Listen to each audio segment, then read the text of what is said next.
Hi! நம்ம செம்பருத்தி பூ வச்சு சூப்பராக ஒரு செம்பருத்தி ஹேர் ஆயில் ரெடி பண்ணிடலாம். அது உங்கள் ஹேரை ரொம்ப சில்கியாகவும் ரொம்ப சாஃப்டாகவும் ஆக்கும். அதே மாதிரி இந்த ஒயிட் ஹேரு இதெல்லாமே கொஞ்சம் ரெடியூஸ் பண்ணும். அதுக்கு நம்ம அந்த ஆயில் எப்படி செய்கிறதுன்னு பார்த்துருவோம். அதுக்கு முன்னாடி இந்த மகரந்தத்தாலும் இந்த காம்பையும் எடுத்து க்ளீன் பண்ணி வச்சுருவோம். செம்பருத்தி பூவை சுத்தமான செக்கில் ஆட்டின தேங்காய் எண்ணெய்ங்க. நான் வீட்டிலேயே ப்ரிப்பேர் பண்ணது தான். தேங்காய் உடைச்சி நான் காய வச்சு ஆயில் ரெடி பண்ணி வச்சுருக்கேன். அதுக்கப்புறமேலு நீங்கள் செம்பருத்தி பூவை எடுத்து நீங்கள் அப்படியே முழுசாகவும் உள்ளே போட்டு இந்த மாதிரி இதழாவும் போட்டு நீங்கள் இது பண்ணிக்கலாம்.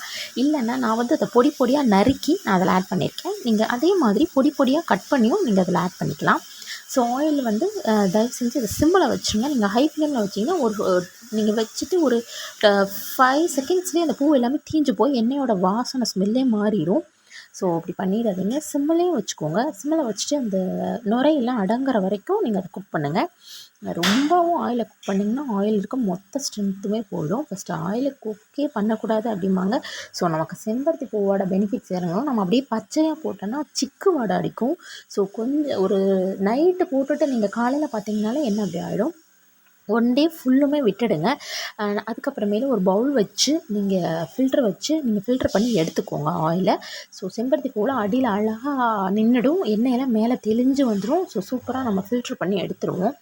நீங்கள் ஃபில்ட்ரு பண்ணி எடுத்ததுக்கப்புறமேலு அந்த ஃபில்ட்ரு பண்ணது இருக்கும் பார்த்தீங்களா, அந்த செம்பருத்தி பூ அதை நீங்கள் ஃபில்ட்ரு பண்ண செம்பருத்தி பூவோட இது இருக்குல்ல, இதை நீங்கள் ஹேர் பேக்காக யூஸ் பண்ணிக்கோங்க. வெந்தயம், பாசிப்பயிறு அதை நைட்டே ஊற வச்சுட்டு அடுத்த நாள் மிக்சியில் அரைக்கும் போது இதை கூட ஆட் பண்ணி அரைச்சி நீங்கள் ஹேரில் அப்ளை பண்ணிக்கோங்க. ஹேர் சூப்பராக இருக்கும். அதே மாதிரி இந்த ஆயிலை டெய்லியும் நைட்டே நீங்கள் யூஸ் பண்ணலாம். ஹீட் பண்ணி யூஸ் பண்ணிங்கன்னா இன்னும் பெனிஃபிட்ஸ் வேறு லெவலில் இருக்கும். நீங்கள் ட்ரை பண்ணி பாருங்கள். இந்த ஆயில் கண்டிப்பாக ஹேர் ஃபாலை கம்மி பண்ணும். உங்களுக்கு ஹேர் க்ரோத் கொடுக்கும். அதே மாதிரி ஹேர் நல்லா சில்கியாக இருக்க உங்களுக்கு ஹெல்ப் பண்ணும். அதே மாதிரி இன்டேக்கும் எடுத்துக்கோங்க. ஒரு நாளைக்கு 1 நெல்லி கன்ஃபார்மாக நீங்கள் ஹேருக்கு இந்த 1 டே நான் ஹேருக்காக என்ன செஞ்சேன் அப்படின்னு சொல்லி நீங்கள் யோசிச்சு பாருங்கள்.